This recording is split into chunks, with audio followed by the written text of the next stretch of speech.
Hey, Joe Gilder here. I am in the middle of a mix for a client, and it's a metal song, and it only has basically, for the heaviest parts, it's just two guitars, and bass, and drums, and vocals. But instrumentally, guitar-wise, there's not tons of guitars. So I really like it. I've been given, essentially, a really dry bass, direct bass tone, and I'm trying to... I don't know if it's going to work, but I'm trying to essentially take that bass and do several things with it. If you've never checked out, there's a band, a Scottish, pretty heavy rock band, borderline metal, I guess, called Biffy Clyro. And it's just kind of a guilty pleasure band of mine. The lead, it's a trio. The guitarist plays a Strat, but he goes through these like metal zones into a Marshall, and it's just big and massive. Anyway, they've got big, massive sound, and when I listen to their stuff, I notice that the bass usually has a big distorted sound to it. So it's kind of doing double duty as a bass tone and also one of the guitar tones. So that's what I want to try to construct with this bass track. Now, this sounds like a direct bass part that was sent to me.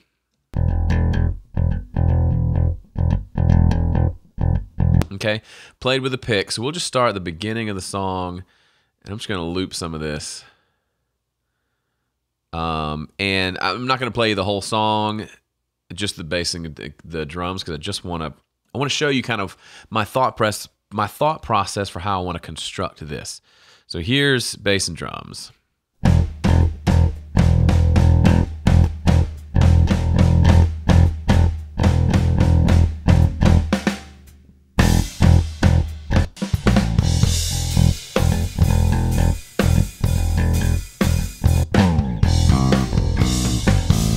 This is the part I'm going to use to loop. So the nothing's really mixed yet. I've literally just kind of balanced the drums and maybe done a little compression on them, but I'm trying to get the bass tone. So this is mixing, but it's almost more kind of mad scientist experiment stuff. And what I'm going to use is a cool feature in Studio One. I don't know if anybody else has this kind of feature. I honestly don't. I wouldn't be surprised if they do because it's cool. But Studio One has this ability to, I can look at plugins this way. So here's like an EQ plugin. But I can hit this routing button and I can actually divide the signal up and route it through different things without having to create a bunch of different tracks. And so I'm going to mess around with that a little bit and kind of explain it as I go. But I really just wanted to say, I was about to kind of go on this little bass tone adventure and I thought, hey, I want you to come join me. Maybe we'll both learn something.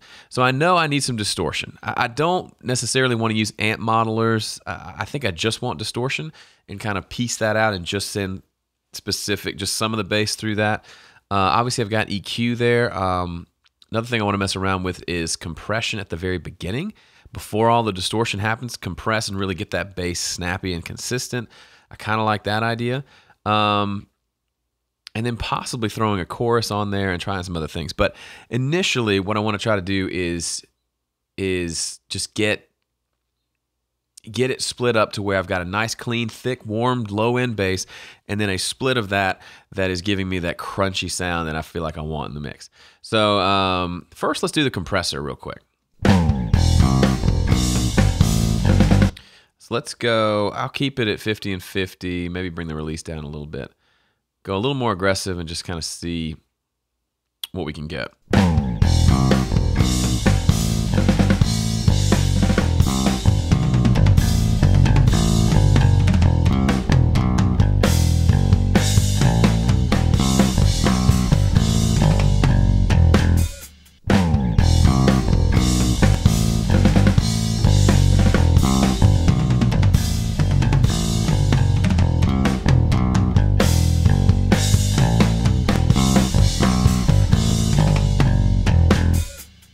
So I'm treating this like if I had a pedal board and I wanted to put a compressor on first before I ran into everything else, which reminds me, actually, I'm going to try something different. Hang on.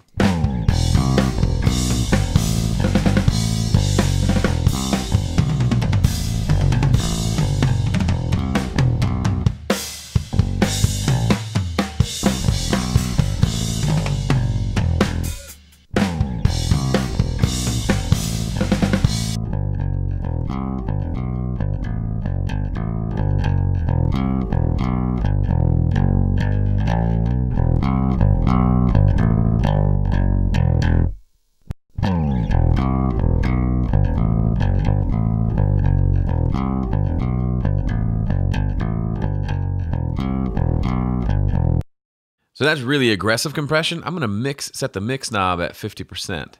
So I've got like snappiness of the compressor, but then the big, just kind of raw bass sound coming through as well.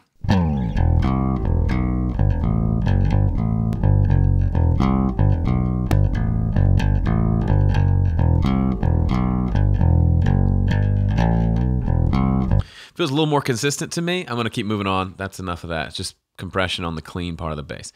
So I want to create a split here. And what I want to do is essentially split the signal off. So I've got dry signal coming this way.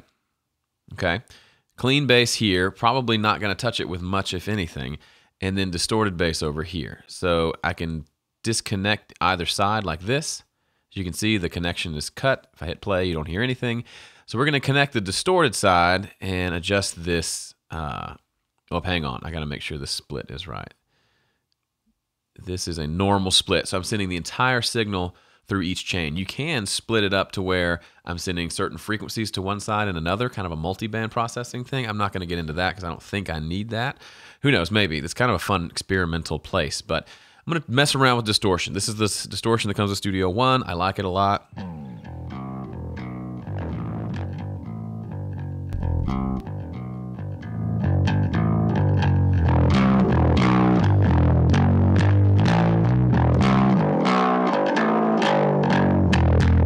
I kind of want that fuzzy sort of sounding, so I'm going to try the fuzz setting here.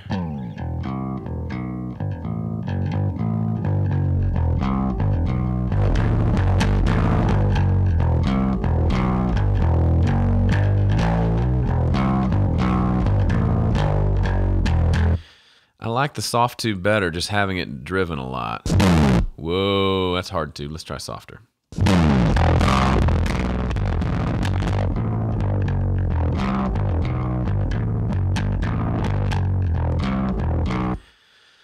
Hard tube. Let's try that one.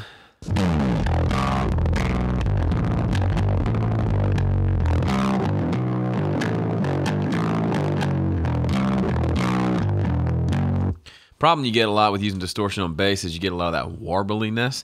I want a consistent sound, consistent kind of fuzzy sound. Let me go back to the fuzz for a minute. I keep saying fuzz. Let's try default settings.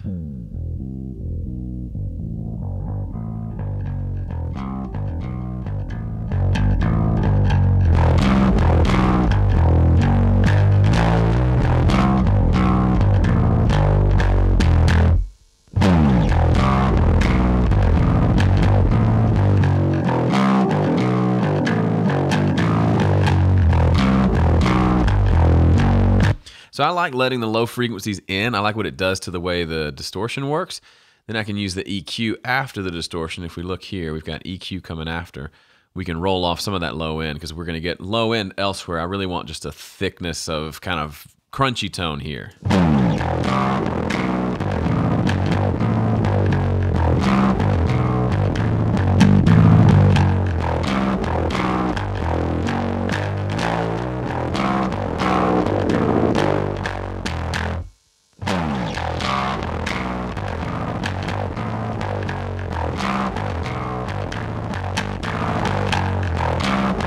So I've successfully made it sound just awful.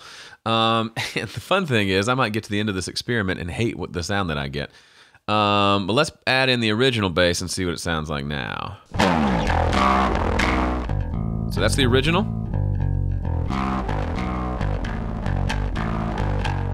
You've seen me do this before. A lot of times when you add parallel distortion like this, it can cause the low end to get to disappear. So I'm going to use this mix tool plugin to invert the phase after this distortion. Here it is with, out. Here it is with. So the low end came back. Fabulous.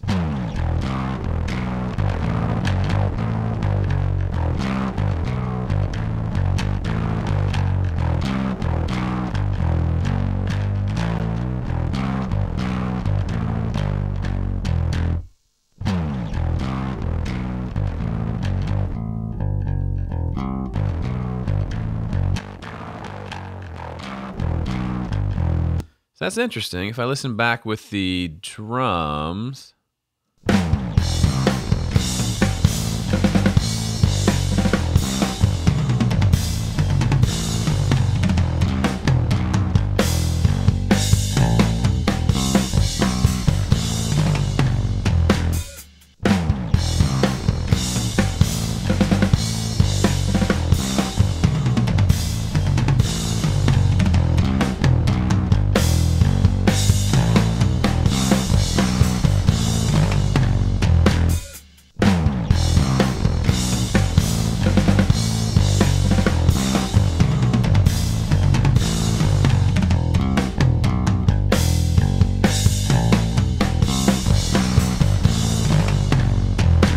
Now, just for fun, because I thought about it, now I kind of want to do it. I'm going to add another splitter. The signal has come back together, and now we're going to split it again. But this time we're going to split it into a frequency split. So everything below a certain frequency is going to come through. So the low end is going to remain untouched. And I'm going to put a chorus plug-in on the top frequencies, which I think would be super fun. So chorus over here. Okay, so now we're listening to just the lows.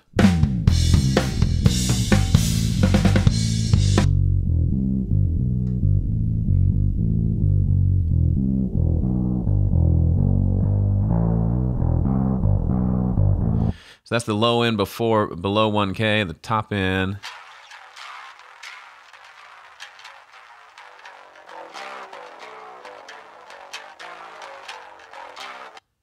Okay, so everything below 600 hertz is just coming through.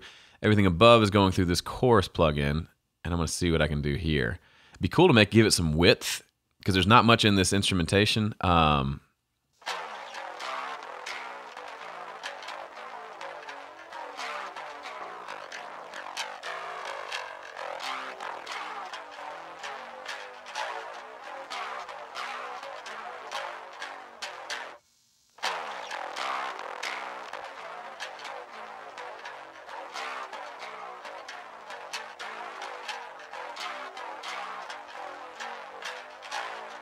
It's kind of cool. It really didn't change the tone too much, but it made it wider. It's mono without it. And then with it, it gets wider. Which it may sound awful with the original. I don't know, but we're going to listen and find out. Here's everything together.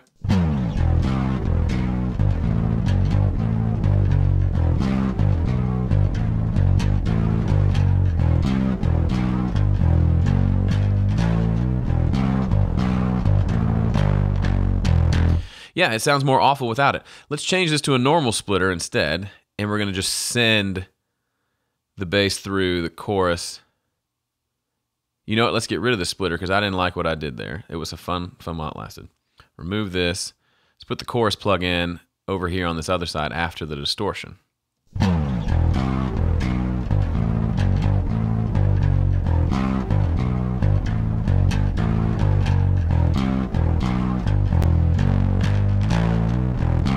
Actually, no, I like it to blend with the original. So I'm going to put it here. I am going to split and do the same kind of split as before.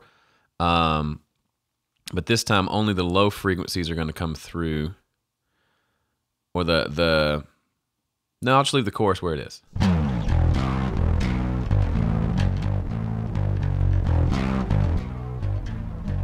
There's a little too much low end in the chorus. I'm going to just EQ post-chorus. Just roll out the low end.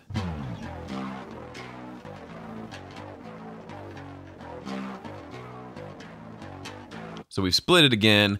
Chorus on one side with all the frequencies going through both sides, but one side rolling off the lows after the chorus. The left side is just is untouched. That's the signal we had before, but now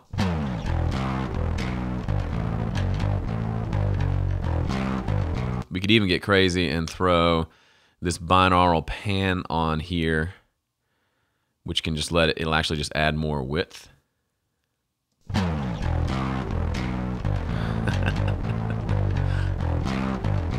I have managed to mangle the bass.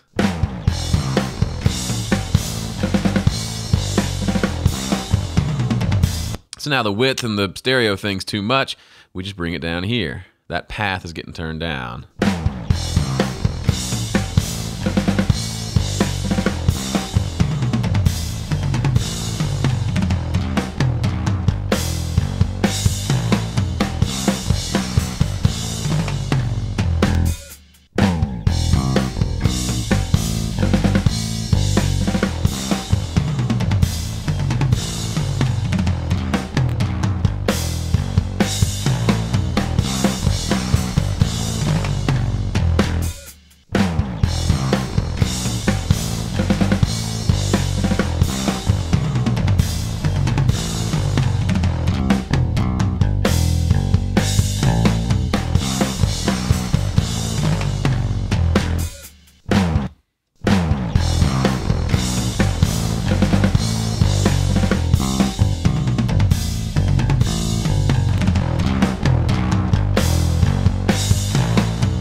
This may be a complete waste of time, but on some songs, something like that might be kind of fun to experiment with. I'm not encouraging you to go waste 30 minutes of your life every time you mix a bass to make it do something like this.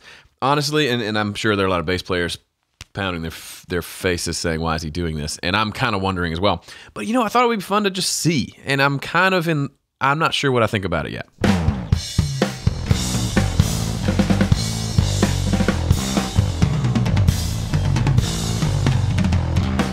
You know what I'm not sure about? I'm probably going to ditch the chorus thing.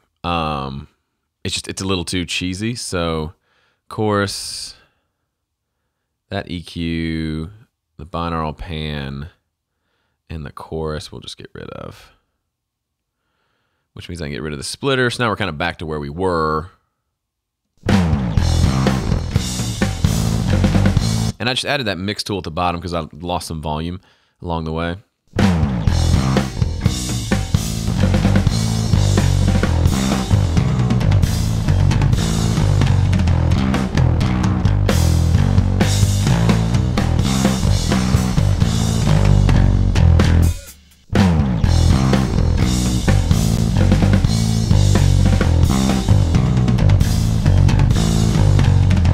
And now, I could obviously just treat this as if this was the way it was recorded, and I can throw an EQ on at the very end.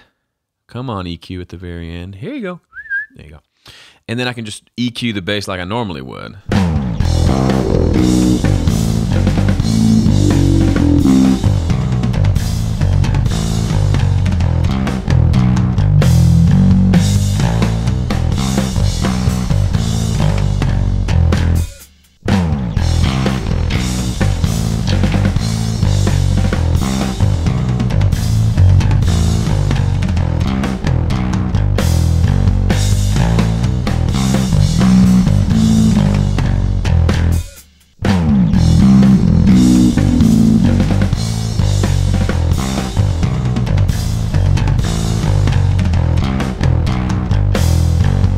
But what's cool is I can anytime go in and say, I don't like that. I need less of that distorted sound, or I could just EQ the distortion itself.